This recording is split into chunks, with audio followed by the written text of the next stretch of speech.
Hello বন্ধুরা, কেমন আছো সবাই? আশা করি তোমার সবাই খুব ভালো সুস্থ আছো। তো সুইন্দার ফিল্মস থেকে নতুন একটা সিনেমা ট্রেলার রিলিজ করা হয়েছে। কিছুদিন আগে টিজারও এসেছিল, সোনার কেল্লায় জকের ধন, ডিরেক্টেড বাই সায়ন্তন ঘোষাল। এখানে বিভিন্ন চরিত্রে আমরা দেখতে পাচ্ছি পরমব্রত, কোয়েল মল্লিক, গৌরব চক্রবর্তী, সাহেব, সুপ্রভাত, মাসুদ আক্তার, জ্যামি ব্যানার্জি। ডিওপির কাজ করেছে রমদীপ সাহা, খুবই পপুলার একজন ডিওপি। এডিটর মেন সিনেমাটা শুভজিৎ সিনহা, কিন্তু ট্রেলারটা এডিট করছে দীপায়ন রয়। আজকাল দীপায়ন রয় অনেক ট্রেলার এডিট করছে, খুব ভালো লাগছে। তো ব্যাকগ্রাউন্ড স্কোর রথিজিৎ ভট্টাচার্য, রথিজিৎও বেশ ভালো ভালো কাজ করে, আমরা সকলেই জানি। তো এবার দেখা যাক যে ট্রেলারটা কেমন হলো। ট্রেলারটা আমি মাত্র 2-3 বার চালিয়ে দেখলাম, তারপরে আমি একটা কথা বলতে চাই যে ভিজুয়ালস নিয়ে মানে কোনো কথা হবে না, ঠিক আছে? আমি দেখছিলাম নিচে ডেসক্রিপশনে তারা লিখেও দিয়েছে যে স্ক্রিনের ব্রাইটনেস হাইয়েস্ট রাখো, কোয়ালিটি হাইয়েস্ট রাখো, তাহলে দেখে মজা পাবে। সত্যিই তাই।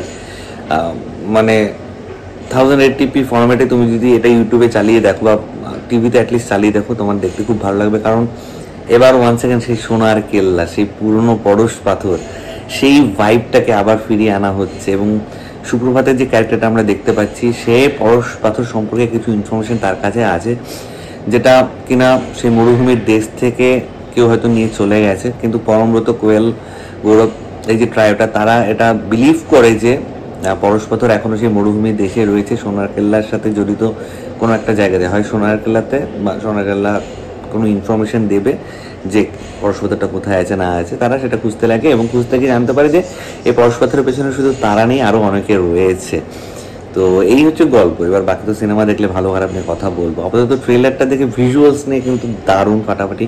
অভিনয়ও জানি প্রত্যেকে খুব ভালো করবে, কিন্তু ব্যাপারটা হচ্ছে যে আমার কোথাও গিয়ে ফিল হচ্ছিল যে story could have been much much better, আরও বেটার কোনো কনসেপ্ট ভাবা যেতে পারতো। আর এটাও মনে হচ্ছিল যে এই মরুভূমিতে যখন তুমি যাবে না, তখন তো তুমি অত লোকজন নিয়ে যেতে পারবে না, সিলেক্টিভ কিছু লোক দিয়ে তোমাকে কাজটা সারতে হবে। সেক্ষেত্রে কোনো সময় একটু ফাঁকা ফাঁকা লাগে, সেটা না হয়ে যায়। এটা সিনেমাটা দেখলে বুঝতে পারবো। সাপোর্টিং বলে জ্যামিদাকে যেটুকুনি গ্লিমসেস দেখতে পেলাম, জ্যামিদাকে আমার বরাবরই খুব ভালো লাগে, এখানেও বেশ ভালো লেগেছে। এবার সাপোর্টিং কাস্টিং আর কারা কারা রয়েছে সেটা তো পরবর্তী সময়েই বলবে। আপাতত এই কজনকে আমরা দেখতে পাচ্ছি।